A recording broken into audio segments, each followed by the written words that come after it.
So for years, I have been asked to talk more about gifted education, non-traditional education, radical acceleration, and homeschooling profoundly gifted children. And the thing is, though, my path here has been guided by parents, right? A few very key encounters actually catapulted me and our family into the world of profoundly gifted education, homeschooling, and early college. When my oldest kiddo was in the 5th grade, I decided to pull her out of traditional school and homeschool her.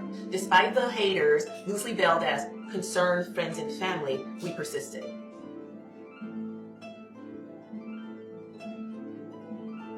In 2019, my daughter graduated from Texas Women's University with a Bachelor's of Science degree in education, and she was the youngest person to do so. I'm so honored to represent the class of 2019 graduates, and great congratulations to my classmates.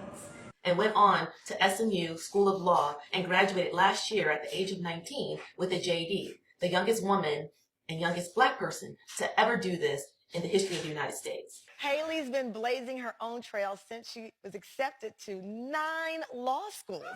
At the age of 16, now at just 19 years old, she's back in the news for becoming the youngest African-American co-ed to ever graduate law school in the United States.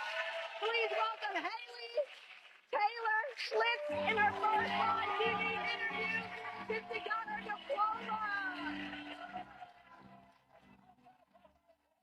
diploma. My son graduated from UNT in 2020 with a Bachelor's of Science degree at the age of 15 and just graduated this year in May from Tarleton State University at the age of 17. Again, the youngest Black man to do this in our country. Those stats are phenomenal, and I am exceedingly proud of my children. What is also phenomenal, though, is my youngest. She is an international Ethiopian adoptee, and despite multiple attempts to allow her a more traditional path through school, it became apparent that the system I had created for the oldest two was just superior. She is now 15 years old and a rising university senior at Texas Women's University, majoring in sociology and looking to start a master's program next year. I love talking about this. I love sharing her story, especially if it helps people. I do not share for praise, adjudication, ridicule, fame, or ego. I share because I was able to create an environment and create a strategy to elevate my children, to provide for them what they needed in the educational space to allow them to thrive.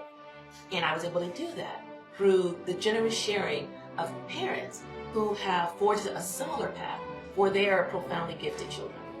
So I thought that I would start sharing a little bit more of our journey, a little bit more of our story, just in case it helps others. I always say that if I see somebody doing something or they have something that I think would fit well into my life, I'm not going to be in the cheap seats in the stands throwing tomatoes on eggs, criticizing. I'm going to ask them, how did you do that? What did you do? You inspire me. And I think that the gift that you have and what you've created could benefit me or my children. Please show me the way. Please help me. And that is what I endeavor to do. Parents, you have access to more resources than you realize. There are alternatives to the traditional way that we educate and raise our children. And sometimes we just don't have the knowledge, the information, or the support to do it. So I want to offer a voice in this space that helps inspire, helps motivate, and helps guide you should you find that your child is not thriving in traditional educational settings, or you think that doing something else may be a little bit better.